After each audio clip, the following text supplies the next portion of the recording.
নির্বাচন নিয়ে যখন চলছে নানামুখী আলোচনা, তখন সামনে এলো কৌতূহল জাগানিয়া এক তথ্য। নতুন সংসদে আইন প্রণেতা হিসেবে বাংলাদেশ এবার যাদের পেয়েছে তাদের মধ্যে ২৩৬ জনই কোটিপতি। আর এই কোটিপতিদের মধ্যেও সেরা আছেন ১৩ জন, কারণ তারা শতকোটিপতি। স্থাবর ও অস্থাবর সম্পদের বর্তমান মূল্য বিবেচনায় এই তথ্য দিয়েছে ট্রান্সপারেন্সি ইন্টারন্যাশনাল বাংলাদেশ টিআইবি। আজ রাজধানীর মাইডাস সেন্টারে এক সংবাদ সম্মেলনে এই প্রতিবেদন প্রকাশ করা হয়। ত্রয়োদশ জাতীয় সংসদ নির্বাচন প্রক্রিয়া ও হলফনামা ভিত্তিক পর্যবেক্ষণ শিরোনামের প্রতিবেদনটি উপস্থাপন করেন টিআইবির নির্বাহী পরিচালক ডক্টর ইফতেখারুজ্জামান। চলুন দেখে নেওয়া যাক নবনির্বাচিত শীর্ষ ১৩ জন শতকোটিপতি এমপির তালিকা।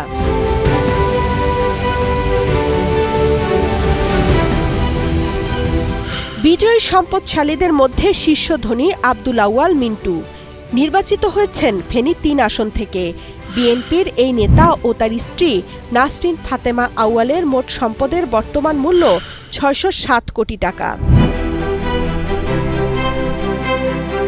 তারপরই আছেন ময়মনসিংহ ১১ আসনে বিএনপি থেকে বিজয়ী ফখরুদ্দিন আহমেদ। তার সম্পদের পরিমাণ প্রায় ২৯৯ কোটি টাকা।